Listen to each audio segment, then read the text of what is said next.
Nostalgia is as old as oldness itself, probably. And with MMOs, games that exist in liquid form always changing, gamers have been longing for the good old days since right around the first patch.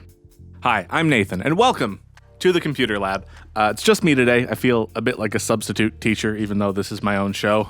My co-host, Will, has the flu, so send him all your best wishes. I asked other people to co-host, and they were busy or lying about being busy, but either way, just me today. And we are going to talk about EverQuest, the Al-Kabor server, whatever that is, and Mac gaming in the early 2000s. Three of the great issues of our time, so let's jump right into it.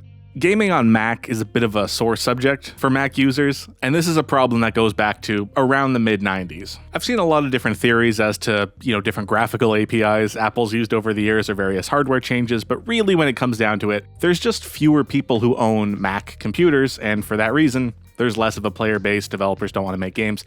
But in the mid-90s, Apple was in trouble and they almost imploded. And this is also an era before you could really run Windows on the Mac properly. There were virtual machines, but it wasn't actually natively running Windows on your machine. It was always some form of emulation, and gaming wasn't really an option there. It did for a few minutes seem like Apple had two friends. One of them was Blizzard, which I think still makes games for the Mac that run relatively well. And the other, believe it or not, was Bungie. The original appearance of Halo was actually at Macworld, and Steve Jobs excitedly announces it. This is July 21st, 1999, a day perhaps that will go down in infamy. Steve Jobs says, "We are starting to see great games come back to the Mac." And I love that language, as though Mac was ever a haven for games. We're starting to see some great games come back to the Mac, but this is one of the coolest I have ever seen.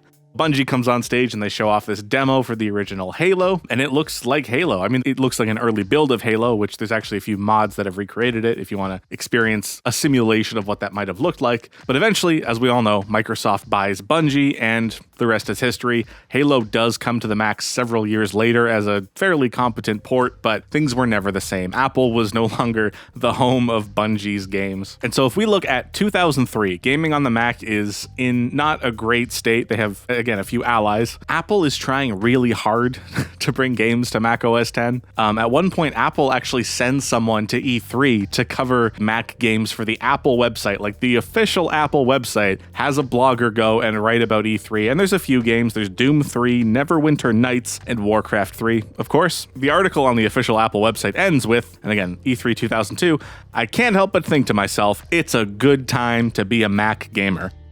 No, it wasn't.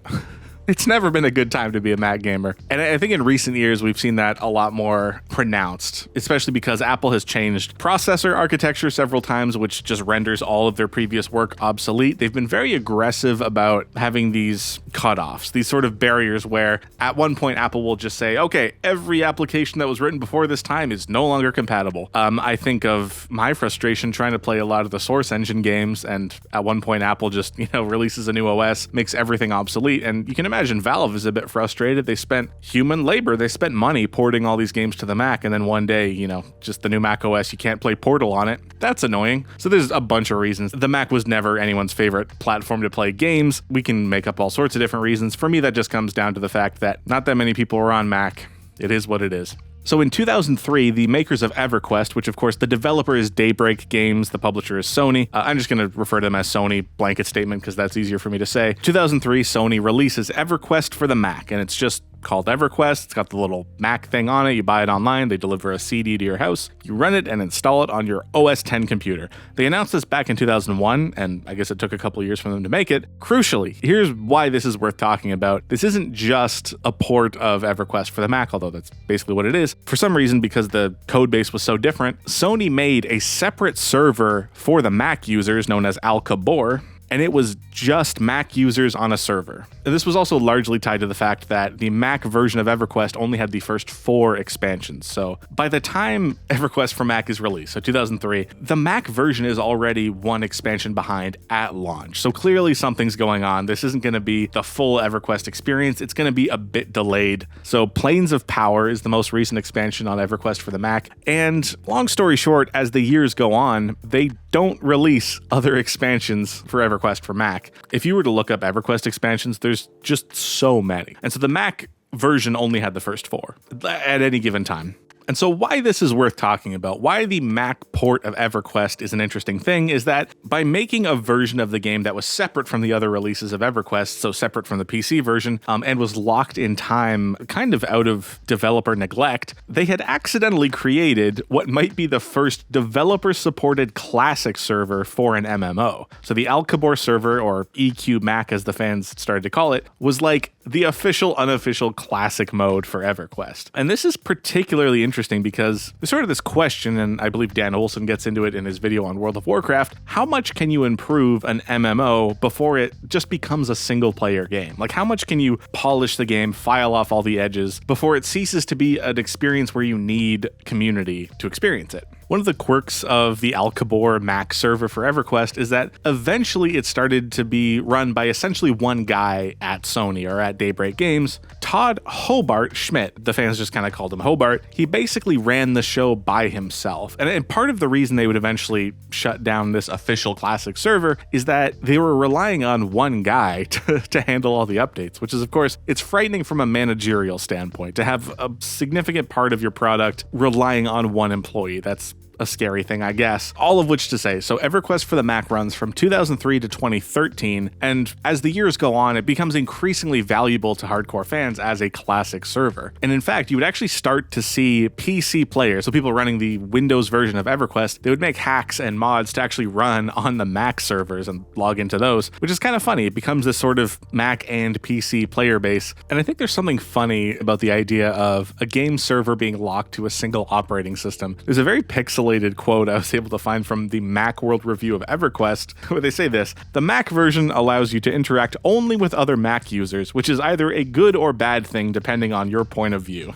Which I think is kind of funny. It's like, what does a Mac-only server of a game look like? Is it like graphic designers and video editors all playing a game together? Like, what does that entail? Apparently that's not what happened, though. It ended up being just, at first, certainly a lot of Mac players, and then as the mainline EverQuest got updated, and especially the UI changed over time. I mean, the early EverQuest UI is locked into the mid-90s. You know, EverQuest today looks like a slightly worse version of a modern MMO, but the early EverQuest UI, it was positively ancient. It looked like Ultima Underworld. Like, there was just something very different about it. And so over time, as mainline EverQuest gets updated and updated, hardcore fans start to move over to the Mac version, the Alcabor server, because that's where the hardcore fans hang out. And again, I think it's so funny that the Mac server of an MMO becomes the mecca for hardcore EverQuest fans. It's just inherently funny to me. And there's a quote from The End of the Road for EverQuest Mac, where the author says, "While the rest of the EverQuest community was finishing up with the legacy of Ikisa expansion and lining up for the Lost Dungeons of Norath, EverQuest Mac rolled out with a nearly year-old Planes of Power expansion, complete with most of the bugs that made it infamous. And there it would stay for the next decade." I love that last sentence. It sounds like a prophecy, almost. Those who longed for the older days of Norath as the game evolved and added new features, new levels, and much new content, began to envy the Alcabor server, locked as it was at what was arguably the last expansion of the classic era of the game.